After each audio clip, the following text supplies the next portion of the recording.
122, তোমার রেট তুমি 150 চাও, I will not buy from you. তুমি 122 দাও, আমি কিনবো, তারপর আমি যাব না। এখানে তো it's my choice not to buy and your choice not to sell. তুমি ধরে থাকো ডলার, আমার কোনো অসুবিধা নেই। কয়দিন ধরবা? Once you bought your dollar, 5 থেকে 7 দিনের বেশি তুমি রাখতে পারবা না। I know that. So you have to toe the line, and basically they towed the line. Ultimately they had to release all the dollars, and ওই বার্গেনিং পাওয়ার যেটা তারা মনে করেছিল তাদের ছিল, সেটা তারা হারিয়ে ফেললো। তাদের আর কোনো ক্যাপাসিটি ছিল না। তো যাই হোক, থ্যাঙ্কফুলি আমাদের এই এক্সটার্নাল সাইড থেকে, সাপ্লাই সাইড থেকে আমাদের সাপোর্টটা আসাতে আমরা জিনিসটাকে খুব তাড়াতাড়ি স্টেবিলাইজ করতে পেরেছি। আমাদের ব্যালেন্স অফ পেমেন্টের কথাই যদি ধরি, আমাদের ইম্পোর্ট তো কমে নাই, একটু বেড়েছে, হয়তো অতখানি বাড়ে নাই, কিন্তু এটা বুঝতে হবে যে বর্তমানে যে ইম্পোর্ট লেভেল, অর্থাৎ আমি প্রায় 5.5 বিলিয়ন করে পার মান্থ, তাতে 65 বিলিয়ন করে আমি ইম্পোর্ট করছি। তাতে কি ইম্পোর্ট কম হচ্ছে?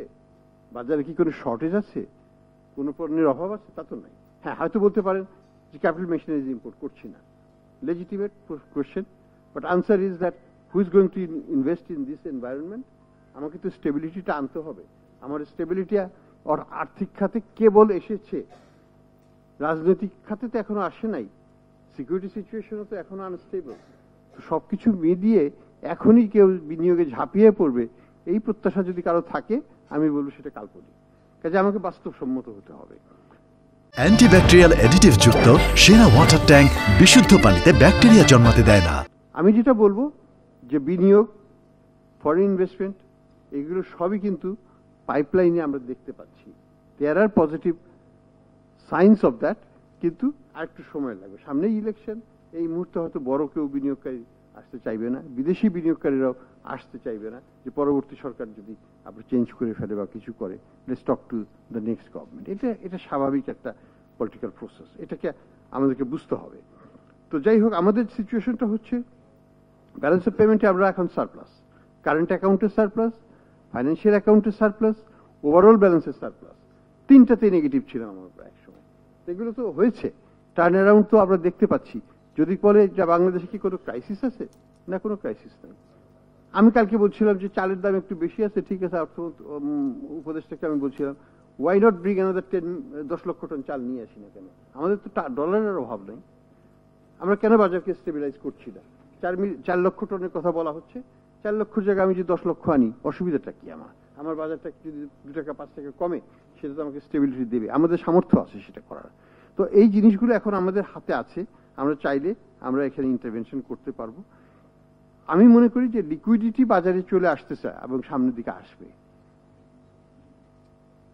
স্টক মার্কেটের যে অবস্থাটার কথা আমরা বলছিলাম, সেটা আস্তে আস্তে ঘুরে দাঁড়াবে। স্টক মার্কেট একটা দাঁড়াবে না। ম্যাক্রো সিচুয়েশন ইমপ্রুভ করলে, বাজারে তারল্য আসলে স্টক মার্কেট একটাই ঘুরে দাঁড়াবে। অলরেডি কি 1000 পয়েন্ট বাড়ে নাই? বেড়েছে। হ্যাঁ, আমার যেটা ধারণা, এটা হয়তো আরো 1000 পয়েন্ট বাড়বে, কিন্তু একটু লিকুইডিটি ইনজেকশনটা একটু র্যাপিড হতে হবে। কিভাবে? আমাদের ব্যালেন্স অফ পেমেন্টের সারপ্লাস হয়েছে এই বছর। যত ব্যালেন্স অফ পেমেন্টের সারপ্লাস হবে, তত নেট ফরেন অ্যাসেট থেকে তত বেশি ইনজেকশন অফ লিকুইডিটি হবে সিস্টেম। সেটা হচ্ছে এখন, আগে তো ছিল না। আগে তো লিকুইডিটি বাংলাদেশ থেকে বাইরে চলে যেত, কারণ আমাদের তো ব্যালেন্স অফ পেমেন্টে হিউজ ডেফিসিট ছিল। আমার যখন 48 বিলিয়ন ডলার থেকে 24 বিলিয়নে চলে আসলো, এই যে 24 বিলিয়ন ডলার যে হারিয়ে গেল, এই 24 বিলিয়ন ডলারের ইকুইভ্যালেন্ট 120 দিয়ে গুণ করে দেখেন কত টাকা বাইরে চলে গেছে। That's the loss of liquidity in the system. এটাকে তো আমি টাকা ছাপিয়ে দিতে পারবো না, তাহলে তো ব্যালেন্স অফ পেমেন্ট আবার ইনস্টেবিলিটি হবে। আমাকে এটা ব্যালেন্স অফ পেমেন্টের সারপ্লাস দিয়েই এটাকে আবার মেটাতে হবে। এক বছরে তো 24 বিলিয়ন আসবে না, এটা হয়তো 3-4-5 বছর লাগবে, লাগুক, আস্তে আস্তে হয়ে যাবে। এখন যে জিনিসটা হচ্ছে যে লিকুইডিটি যদি আসে স্টক মার্কেটও জোয়ারের মতো সব নৌকাই উপরে উঠে যাবে। এখানে কিছু আক্ষেপ করার তেমন কিছু থাকবে না হয়তো, আমি আশা করি। ওভারঅল আমি যেটা বলবো যে আমাদের এখনো কাজ করার আছে। ইনফ্লেশন কিছু কমেছে, আরো অনেক কমাতে হবে। কিছু প্রতি মাসেই যে কমবে এবং ধারণা করাটাও আবার ভুল। হয়তো 2 মাস 3 মাস কমবে, আবার 1 মাস বাড়বে, এটাই স্বাভাবিক। এটা নিয়ে কোনো কালক্ষেপণের কিছু নাই। আমি এখনো আশাবাদী যে আমাদের ইনফ্লেশন কমে আসবে, আমরা হয়তো 5-এর নিচে চলে যেতে পারবো বাই এই ফিসক্যাল ইয়ারের শেষের দিকে। এটা আমাদের প্রত্যাশা এবং এটা আমাদের হবে বলে আমি আশাবাদী। যে জিনিসটা আমাদেরকে একটু খেয়াল করতে হবে ম্যাক্রোতে, সেটা হচ্ছে যে গভর্নমেন্টের যে সমস্যা, অর্থাৎ রেভিনিউ শর্টফল এবং সেটার ফলে যে বরোয়িং রিকোয়ারমেন্ট, সেটাকে তো আমরা ট্যাকেল করতে পারি নাই এখন। এখানে যে জিনিসটা হয়ে যাচ্ছে যে রিফর্ম যদি শুরুও করা হয় আজকে, রেজাল্ট আসবে 3 বছর পরে, আমি সবসময় বলি।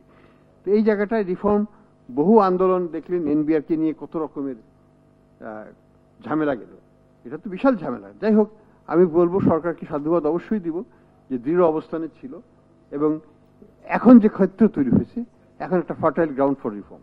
এখনই দ্রুততার সাথে এই রিফর্মগুলোকে এনবিআর বাস্তবায়ন করতে হবে, কারণ যে প্রতিপক্ষটা ছিল ভিতরের যে এটা গৃহশত্রু, সেটাকে কিন্তু এখন অনেকখানি দমন করা সম্ভব হয়েছে সরকারের পক্ষে। তাদেরকে রেখে এটা করা সম্ভব ছিল না।